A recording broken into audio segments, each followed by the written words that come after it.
Say ye to the righteous that it shall be well with him, for they shall eat the fruit of their doings.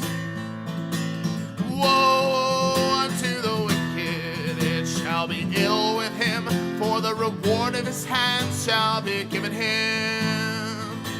As for my people, the children are their oppressors, and women rule over them. O my people, they which lead thee cause thee to err. Hello, good morning, welcome to Line by Line Bible Studies. We're continuing today in the book of Genesis, chapter 22. And,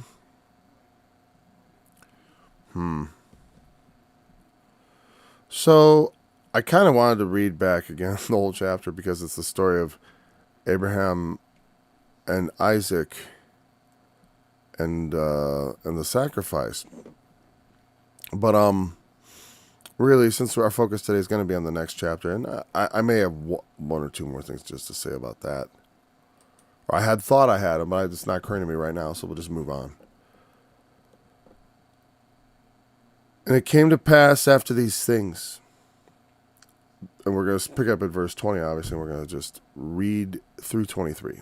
Because the context is, again, this is later, so the what we learned yesterday is certainly in our memory, but not really part of what happens now. And it came to pass after these things, that it was told Abraham, saying, Behold, Milcah, she hath also borne children unto thy brother Nahor, Huz his firstborn, and Buz his brother, and Kemuel the father of Aram, and Chesed, and Hazo, and Pildash, and Jidlap, and Bethuel begat Rebekah. These 8 Milcah did bear to Nahor, Abraham's brother. And his concubine, whose name was Reumah, also bare Tebah, and Gaham, and Thahash, and Maachah. And Sarah was 107 and 20 years old. 127. These were the years of the life of Sarah. And Sarah died in Kirjath Arba, the same as Hebron in the land of Canaan. And Abraham came to mourn for Sarah and weep for her. And Abraham stood up from before his dead, and spake unto the sons of Heth, saying, I am a stranger and a sojourner with you. Give me a possession of a burying place with you, that I may bury my dead out of my sight. And the children of Heth answered Abraham, saying unto him, Hear us, my lord. Thou art a mighty prince among us. In the choice of our sepulchres bury thy dead. None of us shall withhold from thee this sepulchre, but that thou mayest bury thy dead. Or his sepulchre, sorry. And Abraham stood up and bowed himself to the people of the land, even to the children of Heth. And he communed with them, saying, If it be your mind that I should bury my dead out of my sight, hear me. And entreat me to Ephron the son of Zohar, that he may give me the cave of Machpelah, which he hath, which is in the end of his field. For as much money as it is worth, he shall give it me for a possession of a burying place amongst you. And Ephron dwelt among the children of Heth, and Ephron the Hittite answered Abraham in the audience of the children of Heth, even of all that went in at the gate of his city, saying, Nay, my lord, hear me, the field I give thee, and the cave that is therein, I give it thee. In the presence of the sons of my people give I it thee, bury thy dead. And Abraham bowed down himself before the people of the land. And he spake unto Ephron in the audience of the people of the land, saying, But if thou wilt give it, I pray thee, hear me, I will give thee money for the field. Take it of me, and I will bury my dead there. And Ephron answered Abraham, saying unto him, My lord, hearken unto me. This land is worth 400 shekels of silver. What is that betwixt me and thee? Bury therefore thy dead. And Abraham hearkened unto Ephron, and Abraham weighed to Ephron the silver, which he had named in the audience of the sons of Heth, 400 shekels of silver, current money with the merchant. Hold on one second. Interesting thing there.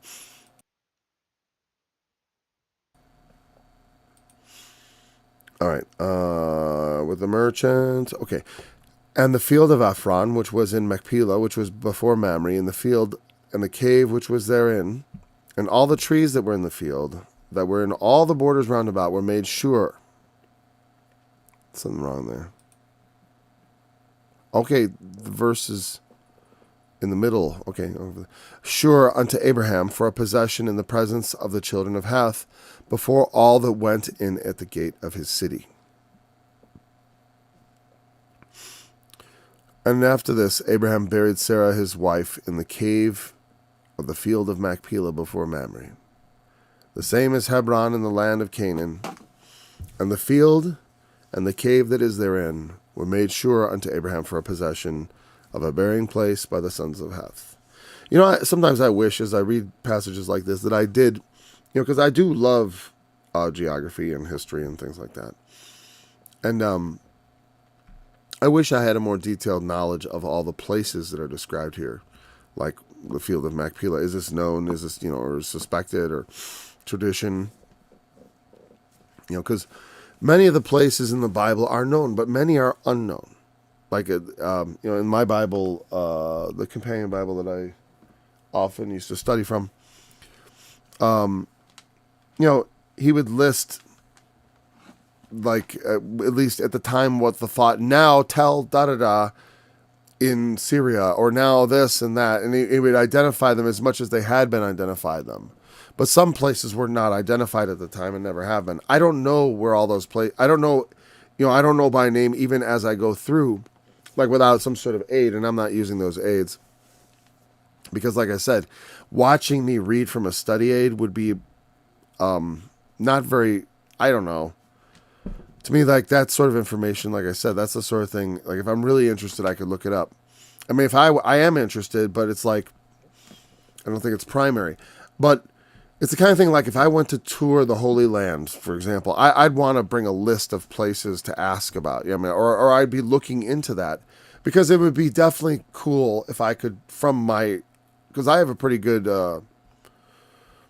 spatial reasoning and understanding, and I build things, and so, like, I don't know, and I'm good with geography, maps, directions, finding my way, even when I'm totally lost. Obviously there's lots of ways to find your way when you're lost, if you know what you're doing. Except when it's really cloudy, and sometimes storms can make it impossible to make your way, so you just wait. Anyways, so, I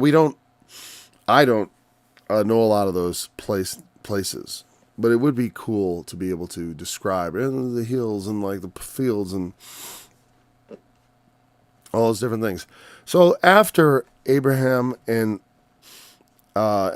confirmed the covenant with the Lord through his faith, the thing I was going to bring up, just in, remember the beginning, after this, did God tempt Abraham? We talked about the idea from James, how God doesn't do temptation. Not in the sense of he does not tempt us to sin. Never. God will never tempt you to sin. No temptation that takes you to sin comes from God. It comes from your own lust. You are led away of your own lust. Now, the tempter may help that, because that's what the tempter does. The fact that things are tempting, that lust is in you, yes, God made that as part of you. And you could say, well, you made that. It's like, I made you.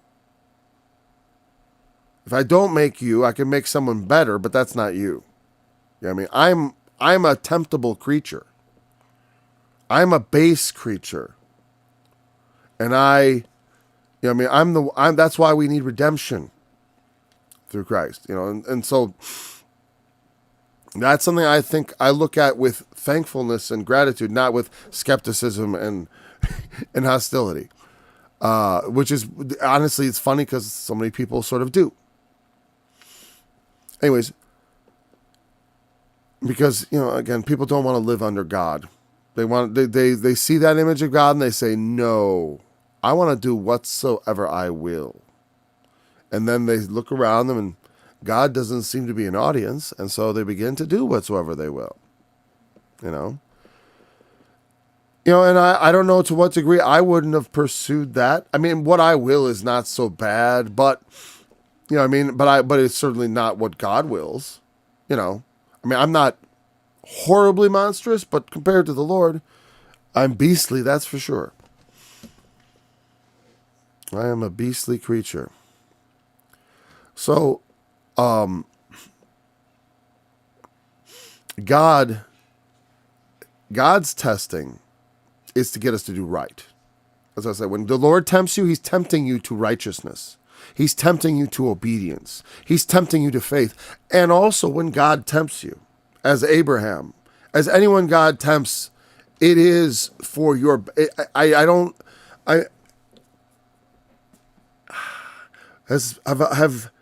because here's the thing. Yeah, because the Lord only beckons and calls us to righteousness. That's it. Period. So nothing, what we would call a test in that sense is a totally different kind of test. And also I would say that I believe, and this is certainly my perspective as a Christian. I don't know if this holds up with every test recorded in the Bible that God is involved in, but I know this, that God does, like it says, God does not tempt man to evil. But I do believe that the expectation of God in testing us is for us to be obedient and for us to receive the blessing. And the one that comes to mind of someone who failed, like sort of testing, would be Saul. And of course, Esau. But in a sense, it was not, again, he failed the test not because God tempted him to do something bad. God called him to something good, as he calls us all to something good. But on the way to that good thing, we are led astray of our lust. And we get deceived about the nature of what we're pursuing even. We think of, because we're called to life. I received a commandment of God, life everlasting. We're called to life. But what does that mean? And just like when people start talking about rights.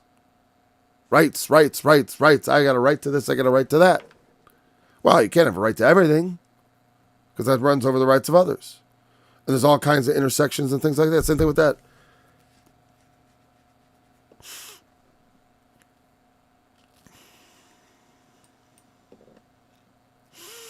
There's a way that seems right unto man, but the end thereof is destruction. It's the way of death. God leads us to the way of life. His testing is to make us into his sons. At least if you're called of God, that's what it does. If you think you're being tested by God and instead you fall to temptation, you're being tempted by the devil, not by God. See what I'm saying? God didn't tempt Saul. Satan did. You know what I mean? God didn't tempt. All God offered Judas was apostleship, and brotherhood. That's what Jesus tempted Judas with. Follow thou me. But Satan tempted him with something else. So you can see that in the sense of there is a temptation of God, but it is maybe better translated testing. I don't know. It's mostly important that we just understand that, we shouldn't look at that as some sort of hostility from God. You know what I mean? For we who are redeemed, God's pushing us and pulling us and testing us, meaning he's putting us through circumstances where we are pushed to our limits and where we can either do the right thing, the wrong thing. And the thing is, because we're in Christ, even if we make a mistake, he understands our frame. The point of the mistake is to learn from it. Otherwise, he would just strike us dead. I mean, he gives us time to learn. That's why, people, how do I know I'm forgiven? I'm still alive. All the awful things I did are in the past. And if I make a mistake now, it's usually not so awful. Lord God help me, right? I don't make so many awful mistakes anymore. All the big ones, bad ones, hopefully are behind me, right? If I make another big mistake, if I get through it, if the Lord doesn't just decide to, and I don't, is that my doctrine? I don't know. Well, it's my attitude. I would say that. My attitude is I take sin seriously. I take Christ's promise of forgiveness seriously also, because it's like, I understand it's like, it's his blood that saves me, not my efforts. All my efforts are after the fact. I've already been saved. And I'm just living out that which he has laid out for me. And I think, and that mindset helps us find that, because we're looking for that. You know what I mean? We're aspiring to the right things. So I guess that's a commentary, just like I said in the last chapter, on this chapter. Okay, and so and this verse where we're picking up now, Abraham hears that Milcah has been, he left home a while ago, back when he was younger, and Nahor, when he was 70. So Nahor, I believe, is his younger brother. He had maybe not had children yet. People are still having, 70 is not so old. His wife might have been younger, who knows. But anyways, this is not supposed to be miraculous or anything, is all I'm saying. There's just, he had children. Oh, well, Nahor has kids, huh? And he hears this. And it's going to make sense later, because after the death of Sarah, Abraham is going to send a servant to find a wife for his son Isaac. And that's why Rebekah, that's why she is first mentioned here, because she will be Isaac's wife. And, something that anyone who has a son is very concerned about. What kind of woman is my son going to marry? That's how, and it's funny because I think of it very differently from the other perspective. I think, will my daughter be able to find a man? I don't know. Maybe it's the same. It is the same thing essentially, but you are somewhat not so much worried, but it is something to be thought about. So it's none of my business. Why? None of my business. BS. They're going to have children that are going to be my grandchildren. If their marriage busts up and they become deadbeats, I might have to take care of those kids. So you're damn right it's my business what my kids do after they're grown up and how they go about reproducing and stuff. Because I'm a responsible person. If they're irresponsible, then I'm going to have to pick up the slack. But of course, being responsible means you do things ahead of time, like talk to your kids about reproduction, talk to your kids about marriage, talk to your kids about sex. Like I said, if you send them to public schools, you got to talk to them when they're 5 years old. The first time you send them to school, you better have talked to them about sex, especially these days. Something. Because they will get explicit things about, like I knew explicitly not all about sexual intercourse. I just had heard what sexual intercourse was. In a very basic sense, you know what I mean? Just in the sense of insertion, right? Of that aspect of it. And, but it totally messed with my mind for years. I didn't actually understand how it really worked until I was about 12 or 13. But you know what? Still, no one had really talked to me about it. Nobody. And not that they... when I talk to my kids about it, I gotta say I was pretty explicit. Because I don't see any reason not to be. I want them to know that they are being led in on these facts of life through their own father. Like that, I will introduce you to they're going to say, oh, this is the man who opens up the world to us, who shows us and gives us an understanding of how things work and how they ought to work. You know what I mean? I managed to keep my kids away from porn and all this stuff. That's why you look around my room. You see how all the computer screens face the center of the room, including mine? That's called accountability. To some degree anyways, right? I mean, you have to face whatever walks in. And that's good. That keeps everybody hangs out together. giving your kid a computer in his room is a bad idea, you know. And I don't know. There's a lot of bad ideas, and I can't state them all because I don't know. There's a lot of, you know, this funny thing is like, we can't say, let us do evil that good may come. But sometimes, in spite of evil, good does come. You know what I mean? That's the rub right there. Because the Lord does, all things work together for good for those who love God, those who are called according to his purpose. I was going to finish that. Things don't just all work together for good. They work together for good in a very specific way. But Abraham is thinking about his son's marriage. It doesn't say that, but that is the subtext to this mention. And again, Rebecca, notice, is the granddaughter of Nahor. Nahor's daughter is Bethuel, or that's either, it sounds like a girl to me, I guess, because Bethuel, but it's probably a son, because he begats. Because women bear, boys beget, because that is the verb for male procreation, actually. You know, he goes, what does that mean? Begat, begat, begat. It means he made a baby. It's literally what it means. It means it came out of you, because everyone understands that somewhere from a man has to beget for the woman to be gotten. I know that's not real. That's not real English, but it's funny. All right. So these 8 did Milcah bear to Nahor. 1, 2, 3, 4, 5, 6. Wait, 1, 2, 3. Yeah. So it's 8. We're 1, 2, 3, 4. Yeah, Bethuel is the 8th, right. And Rebecca is the granddaughter. And there may be other grandkids, but Rebecca's the one that matters. Those are all her uncles and stuff. And he also had a concubine, which also bare Teba and Gaham and Thatha. I don't know what those four, if they're significant later. Their names are not memorable to me in any later connection. But, you know, like I said, and even so, it's like, okay, they were cousins. You know, I don't know.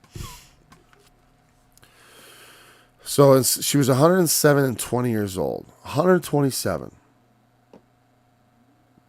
I think it was Moses that got to be to 120, and Abraham lived significantly longer. Not that much longer. I think it was 140 or 150 with Abraham. I forget, 170. But again, like I said, the lifespans are shortening. She lived 127 years, and she died, like all who came before her.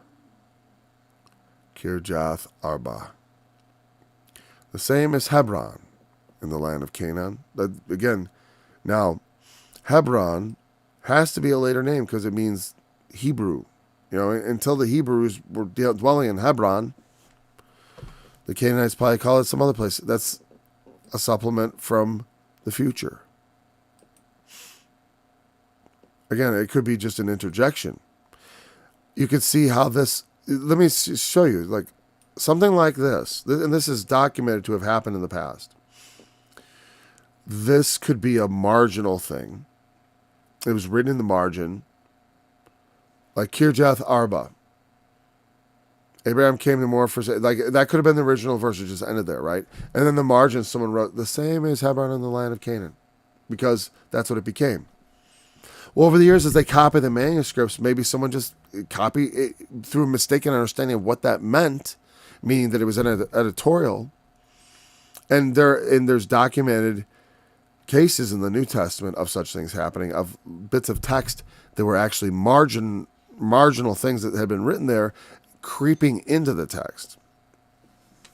Those are the biggest, baddest things that have ever happened in the Bible. And I don't know if they're actually bad, because they could be part of the inspiration. I mean, it's like, why is it wrong? Why does it have to be? You know, Genesis doesn't claim to have one author. Moses himself, there are the books of Moses. I have no doubt that Moses, like I said, he had Genesis. I believe that.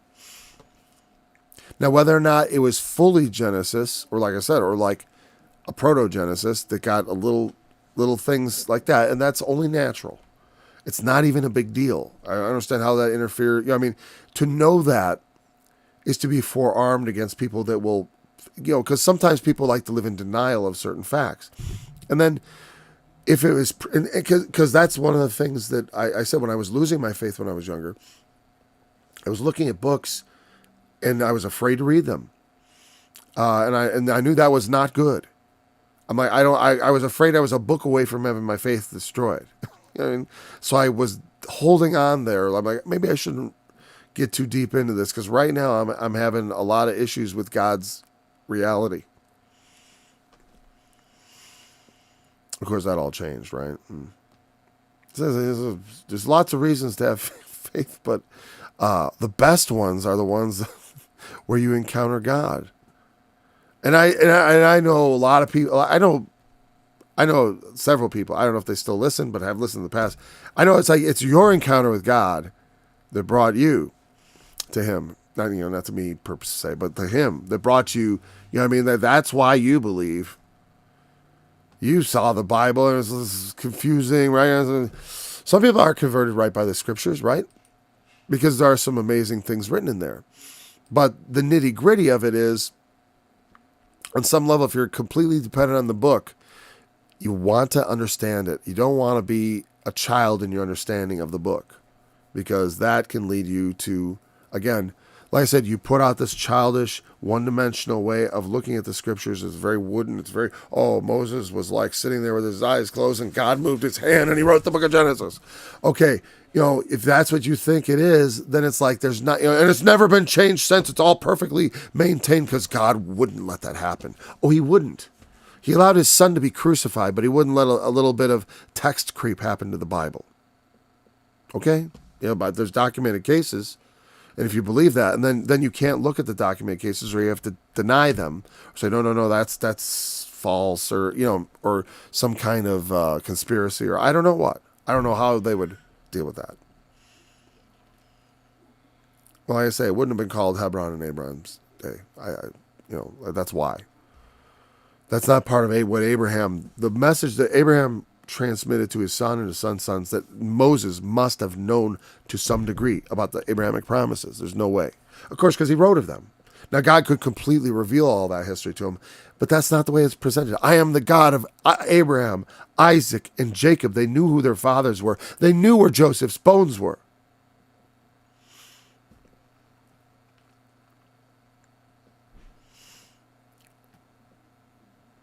Now, because the Egyptians knew not Joseph. A Pharaoh who knew not Joseph arose. But not the Hebrews knew who they were.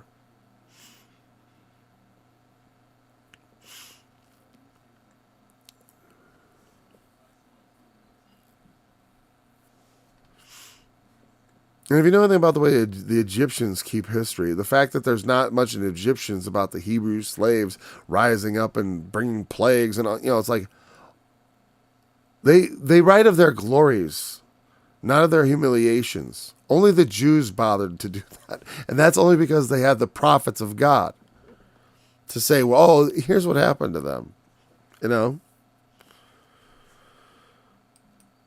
Very few ancient people wrote their own dooms. Tell me, I'm trying to think, it's written after. Jeremiah wrote during. As did Moses, no doubt. I mean, the events of his life are the events of his. People don't think he existed. They're nuts. No. I think that's kind of absurd. People always want to read people out of history who are historical.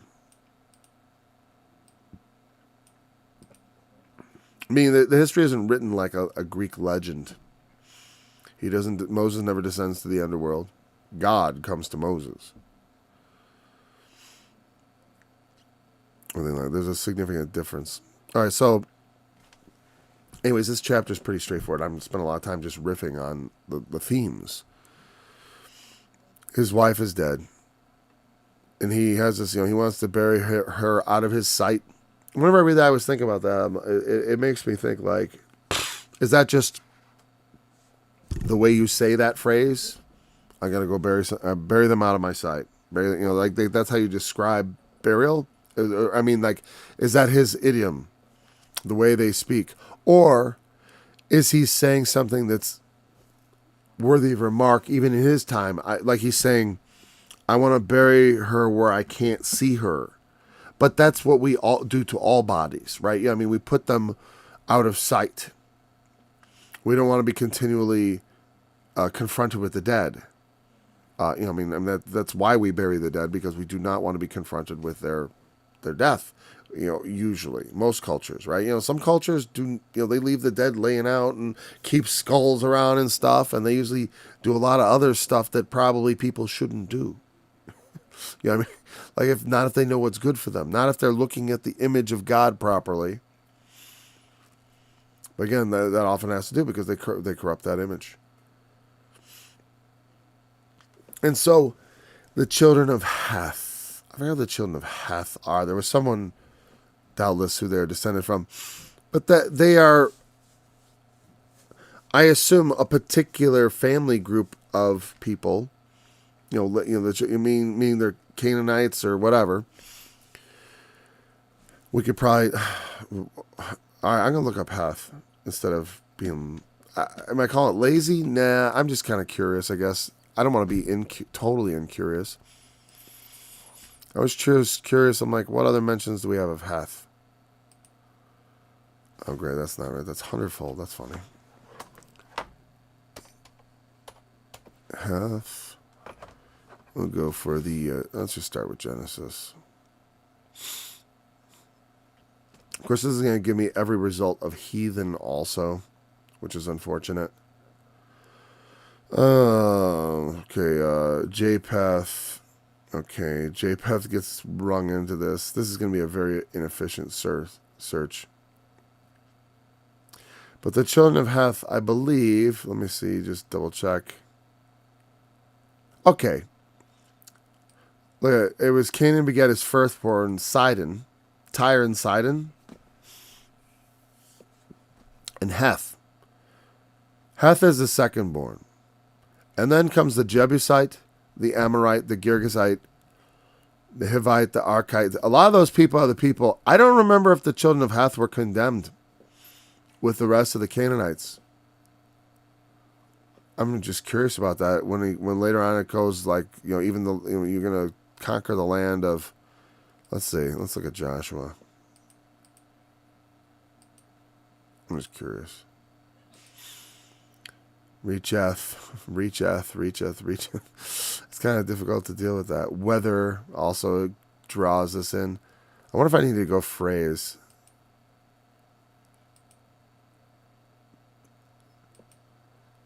Thomas Heth. The coast reacheth. No, it doesn't help.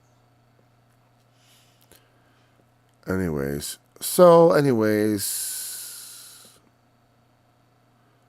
I should just, whatever. I'm getting off in the weeds. I'm just sort of following, I'm just following my own curiosity going on. Anyway, so yeah, Heth was that's a Canaanite tribe. I don't remember. We'll try to remember if later on they're accepted from the what would we call it? The curse, that God brings on the land because of the abominations done therein. Because the Sodom is the beginning, and Canaan apparently, whatever. The descendants of Canaan who lived there went about wickedly, as the Jews did afterwards, in which, like God says, the land spewed them out. A lesson they learned quite well, actually, because they eventually stopped messing around with idols, didn't they? Some Jews still do engage in idolatry, and they certainly do not follow the living God, at least even in the sense of the blindness of a Jew. Meaning blindly trying to please God, not knowing that Christ is the way to please God. Because God is God, He is merciful, and when people fear God and they do what's right, they can find acceptance with Him, and He has ways of reaching out to them. I believe that, certainly. So the children of Abraham wants them to give him a possession of land. He wants to buy it, quite specifically. He does not want to just take it, may have it given to him. He doesn't want to be in any way indebted to them. which is partially, he occupies a bit of a strange place, because the children of Heth are looking at him like, you're one of us, dude. You're like a prince among us. And he's like, I'm a stranger sojourning in a strange land. Because he's come to this land. God says, come to this land, I'm going to show it to you. And you live there. And Abraham has lived there, and he's lived there well. He's had peace with the inhabitants of the land. He hasn't had any conflict with them, and he's grown great in their midst without causing any alarm. You notice that, nobody's alarmed at Abraham being a great prince in the midst of a foreign nation. But they're actually pleased because he's been, Sodom and Gomorrah were destroyed, but also he was helpful in retrieving, there's things, right? And also, like I said, he's a fair dealer. He for the most part, obviously, there was the bit about Sarah and the lying about that, which didn't please the king, but the Lord also sorted that out for Abraham. Abraham was blessed and left in peace. But he knows he and his children are going to become this numerous people that are going to inherit this land. And so that means that the people who are there are going to not inherit the land. Their children will not inherit the land. His will. And he distinctly feels that separation. It's funny, like when I look at the story in Genesis, it's funny because the same things that the anti-Semites will totally ride the Jews down for doing are essentially what you read in the Bible of Abraham, Isaac, and Jacob. They are, in some ways, do things that we think of as being stereotypically Jewish. And I don't mean that in any anti-Semitical way. But what I mean is he sees himself as separate. It's not wrong. He's right. He doesn't mean them harm, right? But God has God's ways, and Abraham is being blessed. Just like us now, it's like, it's very, sometimes Christianity gets messed up by people because we receive this amazing grace from God, right? We're forgiven of our sins, and we totally didn't deserve it. We know we didn't do anything to deserve this. Those of us who understand, right? We know we don't deserve this from God, right? And we get this mercy, and like I said, people like to think, the reason people like free will and they like to meditate on that, say, well, because I chose and I did this and I that. Something in me is making me do the right thing. And God, well, how can he be but pleased? Because he wants us to choose him. But there's more to it. It is not me that chooses God, but he that chooses me. And so we also, as it's written in Hebrews, are strangers in a strange land. We are to inherit everything, but the whole world is kind of occupied, and a lot of people think they own stuff. You know what I mean? But we own it ultimately, because God owns it, and we God. I mean, we in a sense, he is our possession. That's the promise. That ultimately, through Christ, in the unity of the kingship and the priesthood, and we get brought in with him as fellow heirs. That on some level are given, though we are not the same as Christ, we are given a status that is on par, at least, with that. Adopted sons. Right? And so, people will say, well, Jews, they don't assimilate. They keep their own culture. Yeah, I don't assimilate either. I don't assimilate. I don't consider my culture to be the same as the culture of the people of the land. And that means America. I mean, I do participate somewhat. But it's like I draw very hard lines. Like I said, we've never had broadcast television. I'm not going to let propaganda go into my children's ears. We select what we watch. Even until, we select, they got channels now. You got lots of channels, sure. Even so, but you got lots of channels. You got to have all of them. And some of the worst crap is the crap they shovel at children. That in particular you want to control. I mean, there's plenty of crap out there that's, as far as Hey, on birthdays you have a bit of cake. You shouldn't eat cake every day, though. Shouldn't eat cake every day. Bad idea. You should have a very small intake of something so laden with sugar. You shouldn't have sugar-laden treats every day. Same thing with a lot of things. It's just not for every day. You got to take... Some things can be taken in moderation. Some things not at all. Some things are forbidden completely. Other things, it's a matter of conscience. And in small amounts, it is not considered to be sinful. But, anyways. So he is a stranger in a strange land who does not wish to be indebted to them. He will buy his own. He keeps himself. You can see they want him to integrate. And like I said, this is what people slam about the Jews. Oh, they don't want to integrate. They don't really want... They always look after their own and blah, blah, blah, blah, blah. It's like, who doesn't look after their own? Just because they have a more tightly knit family structure than many other people do, and that helps them get their kids ahead, you're going to fault them for that? What are you? It's like, look at... I remember I said... I've talked to guys who are at it. They're like, yeah. Get out of here. You guys are nuts. I'm like... because it gets those arguments that somehow it's racist to teach your kids, to read to them at home, to give them that extra boost, so when they go to school, they outshine the other kids. Oh, that begins to be everyone knows, oh, that should be a good thing, right? But the world wants to say at this point, oh, no, don't. That crazy mindset.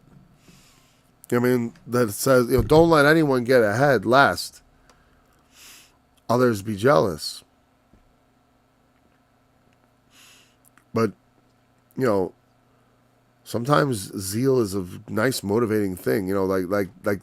That's what it says in the New Testament, that God brought the Gentiles in for to provoke the Jews to zealousness, to jealousy. Because it's got to be, on some level, I says, it's got to be weird that there's this parallel religion with yours that has half of your book, or your whole book, plus a bit more, right? And they worship a God who is just a man, according to you, but one of yours. The Gentiles have made a Jew their God.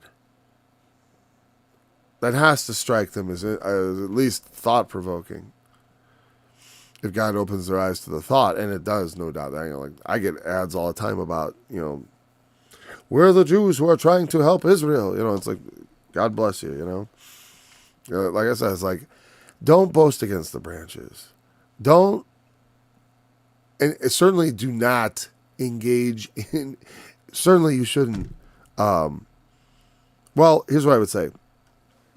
Sometimes you verbally assault people who are in the wrong.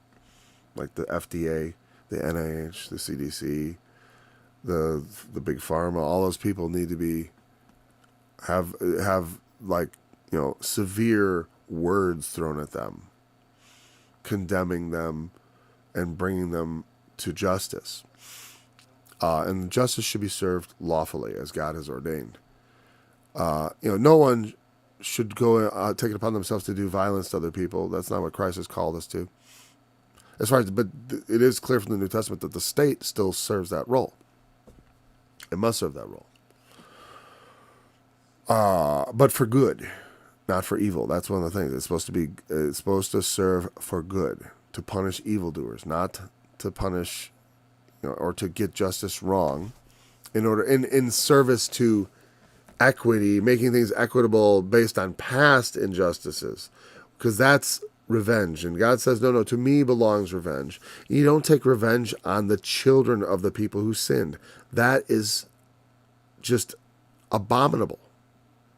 Taking revenge on the children of people who did bad things is abominable. But they benefited from that. So what? They're innocent. If you had children, you give them everything that you have as far as a benefit. That doesn't mean that they should... Now, if we're the children who benefit from the wickedness of our fathers, what we inherit, we have a responsibility to do something right with that, not just to consume it on our lusts, certainly. But yeah, we are This is the thing, is that, like Jesus said, you got to leave father and mother, sister, brother, houses, and all. You got to abandon the world, as Abraham abandoned his world to go live as a stranger. Now, even so, living as a stranger, he had his household about him. And that is the model. It's patriarchy, brother, man. That's what it is. I mean, that's how I live my life. I'm a patriarch. I am a great father now. I finally achieved it. I've become a great father. That means my children have had children.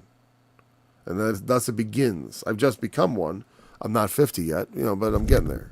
Thou art not yet 50 years old, and art thou already a grandfather? Yes, I am. And it's something that's to be accomplished. It's something you should think about. Like I said, you should talk to your children about having children. Encourage them. I don't say have kids. It's like I say you probably want to. You may have noticed that girls are pretty. You may want your very own someday. You probably will. Actually, that's very much how I do talk about it. I talk about it as like, this is what's going to happen. This is how nature works. But my main thing is emphasize, but just not now. Wait for it. There's all kinds of kids. They try to experiment. It leads to nothing but pain. I know, because I was sucked. I talked to them about my experience, pornography and stuff like that. Talk to them about it.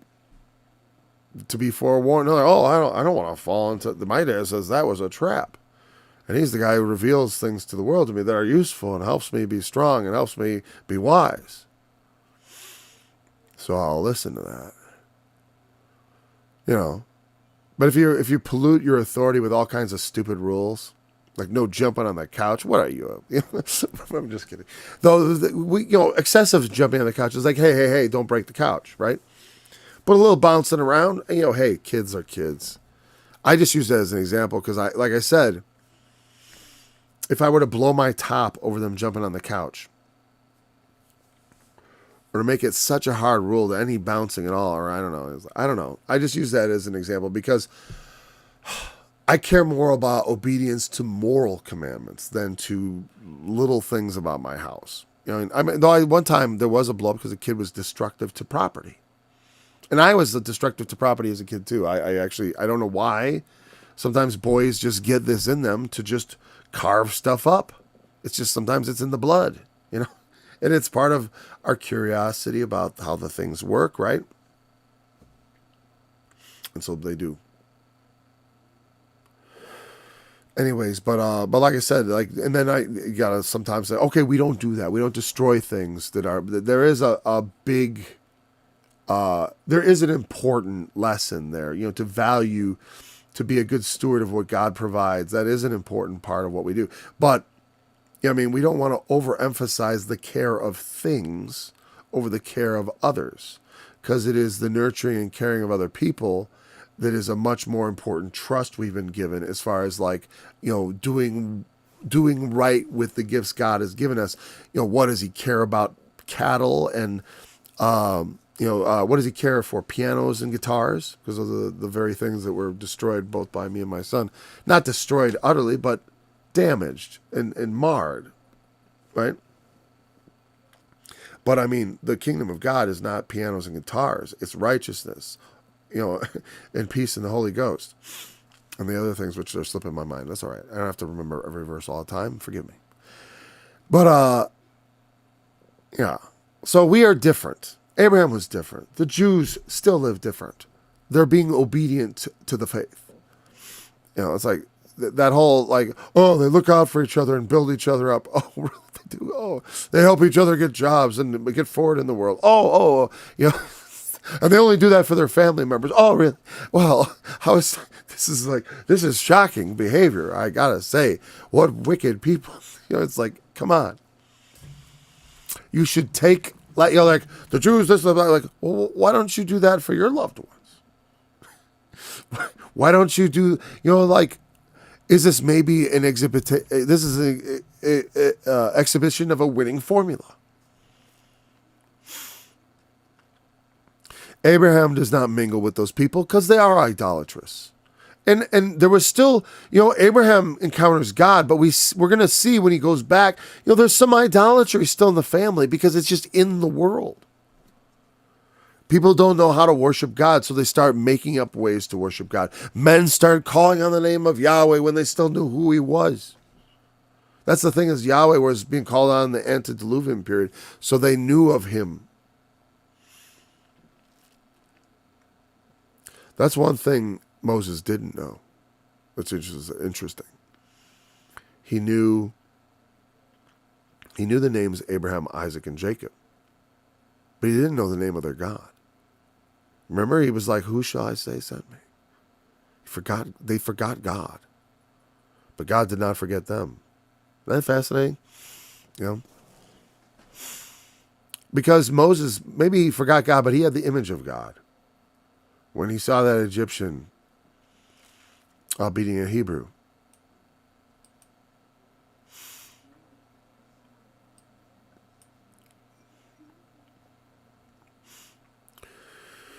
So they say, you're a mighty prince among us. We'll give you can bury your dead with us. It's almost like another invitation to become one. And we're going to see this pattern. That's why he sends back to get his wife from his kinspeople, because he knows that his separateness needs to be maintained. God hasn't ordered this yet. This don't mingle with them. I don't remember any order. But Abraham has a sense that he must return to his kin to find his son a wife. Otherwise, he will become one with the people of the land. That's part of the and I think that's given in the justification. Right. So, excuse me. Then he names what he wants, the cave of Machpelah. And even if we run out of time, we're not going to, this chapter is done as far as, we read it. And it's one of those things that's like, we're going to comment on it like I'm doing. And basically expositing on the very nature of what we're talking about. It's a meditative process, right? But we've already read, we understand there's just a few points probably to bring forward, right? Maybe. Not much than I've already said. Like, I do think that separateness, and also speaking against how, I do think that's important to speak against the way people will judge the Jews for being just like Abraham, just like Isaac, and just like Jacob, the fathers. We also consider ourselves to be, Abraham is my father in the spirit. He is one of my spiritual fathers, not of particular, as Jesus taught. Those that do the works of Abraham, these are the children of Abraham. And ultimately, God is willing to graft me into the family, though I am a Gentile, though I have nothing to do with Abraham's promise.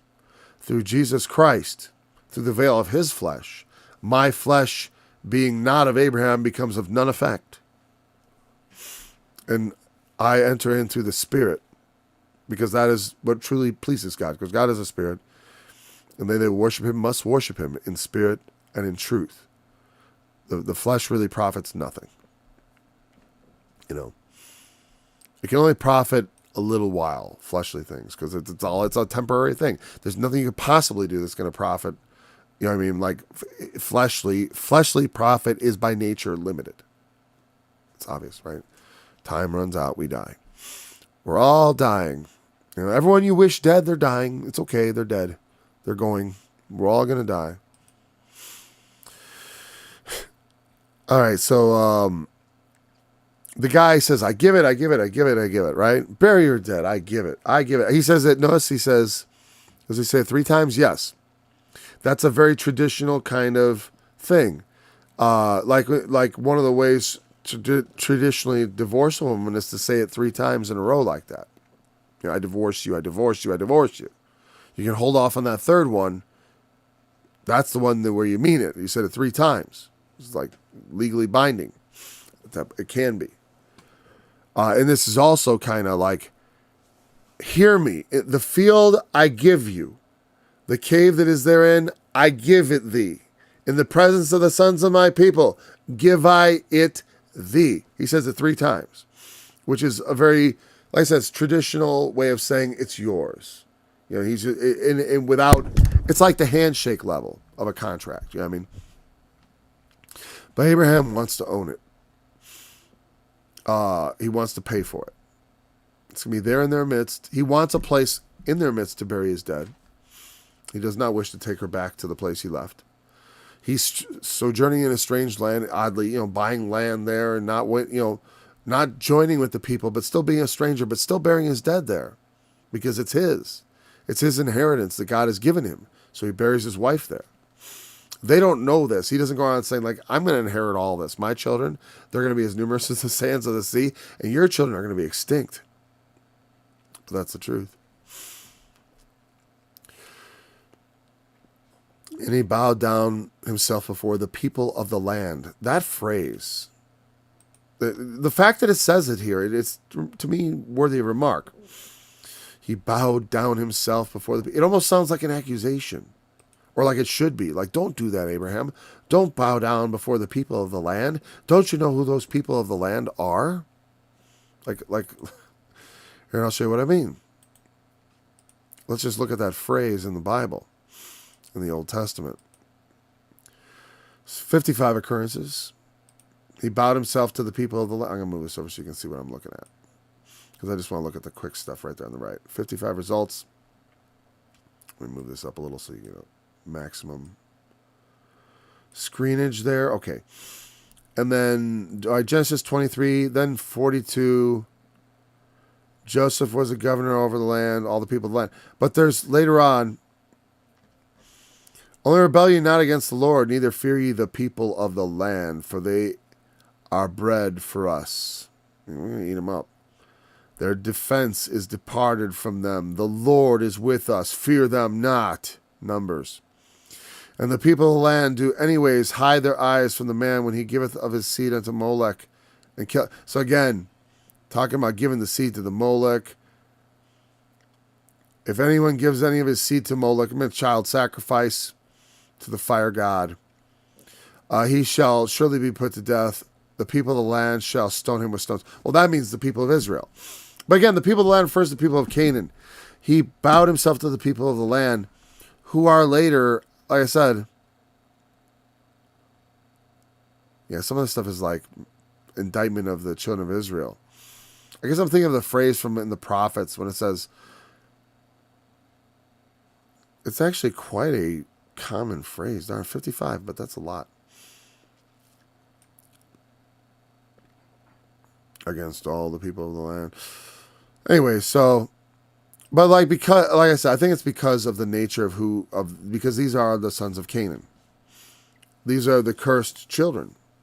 Canaan himself is cursed, and we think of that curse as following on, right? We do. I mean, we don't know if that's right. You know, can Noah give a hereditary curse? Well, you know, every curse is sort of hereditary in that a lot of the things that are wrong with us, we inherit from our parents. If we have a tendency towards alcoholism, it's probably in the family. If we have a tendency towards obesity, it's probably in the family. If we have a tendency towards many things, lust, impulse control, a lot of times that is based on genetic factors. There's also cultural factors.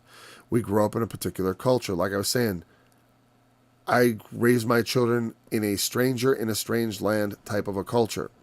Like when my daughter went to high school, they remarked, you talk different than the people she grew up around. She has a different way of speaking. That's how different it ends up being. You know, or can be. I'm not saying that's how I do it. You know why I don't want my children to be like the children of the people of the land? I don't want my daughter to be a fornicator in high school, like the girls from the town. You know? I don't want her to be in birth control at 16 like the girls in town. Yeah. I don't want my sons to be fornicators and just in laying with every slut that will spread their legs for him. No thanks. You know? I teach them to respect women and to like women that are respectable. You know? That's why these sluts get to be 30, 40 and they nobody wants to have them. And where have all the good men gone? They went and found the good women. That's how it works. I mean, but you may not know that if you're deceived by the world and thinking, oh, live the world's way. Find your misery.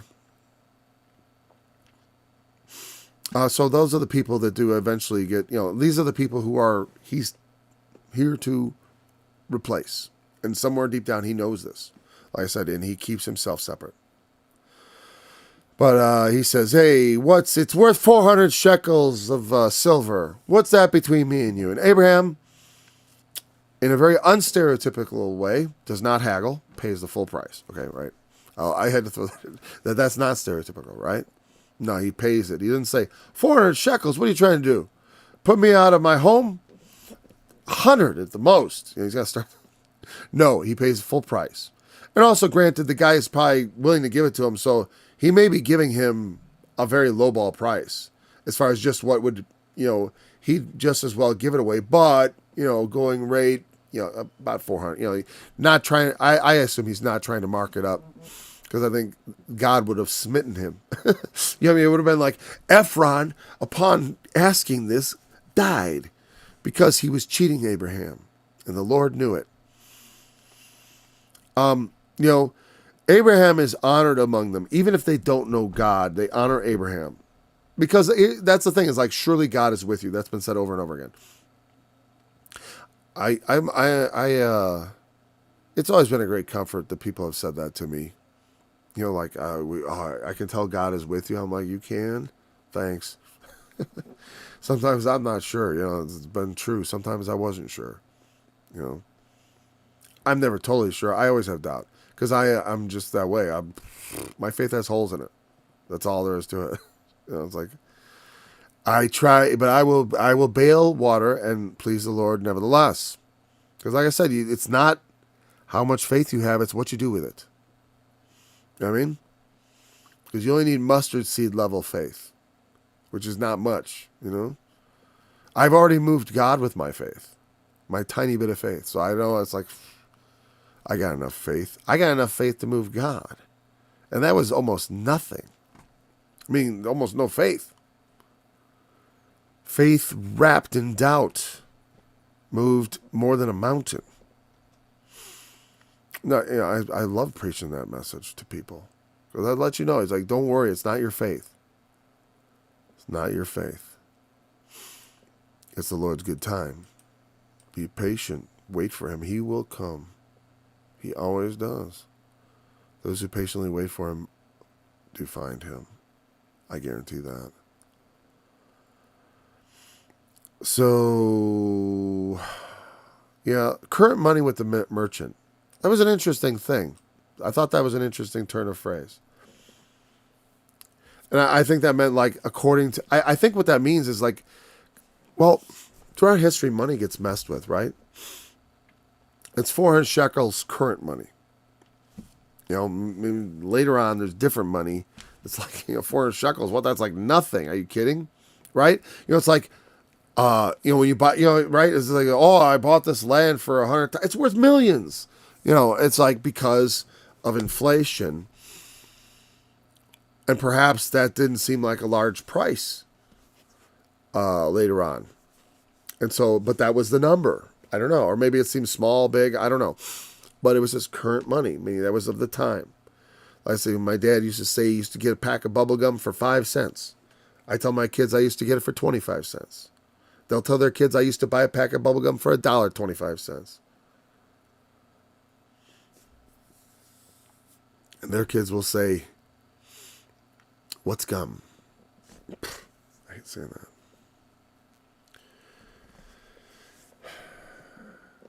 In the field of Ephron, which was in Machpelah, which was before Mamre in the field, and the cave which was therein, all the trees that were in the field that were, He bought the field and the cave and the whole thing, and they were made sure unto Abraham for a possession in the presence of the children of Heth, before all the way in the gate of his city, the city of Heth.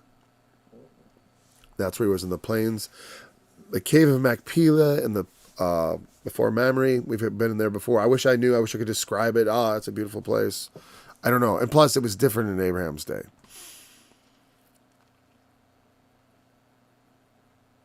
And I don't know about that cave, if the cave is known or what. I don't know. I didn't look, and it's okay, because it doesn't matter. It was there then, and someday Sarah will rise again. All right, so we're over an hour and 5 minutes, so thank you for joining me. We'll be picking up at the next chapter. 24, right? Yep. We'll start at 24 tomorrow. Thanks for joining me. Until then.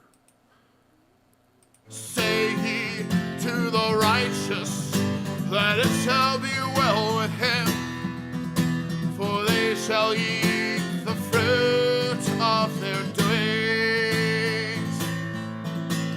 Woe unto the wicked, it shall be ill with him, for the reward of his hands shall be given him.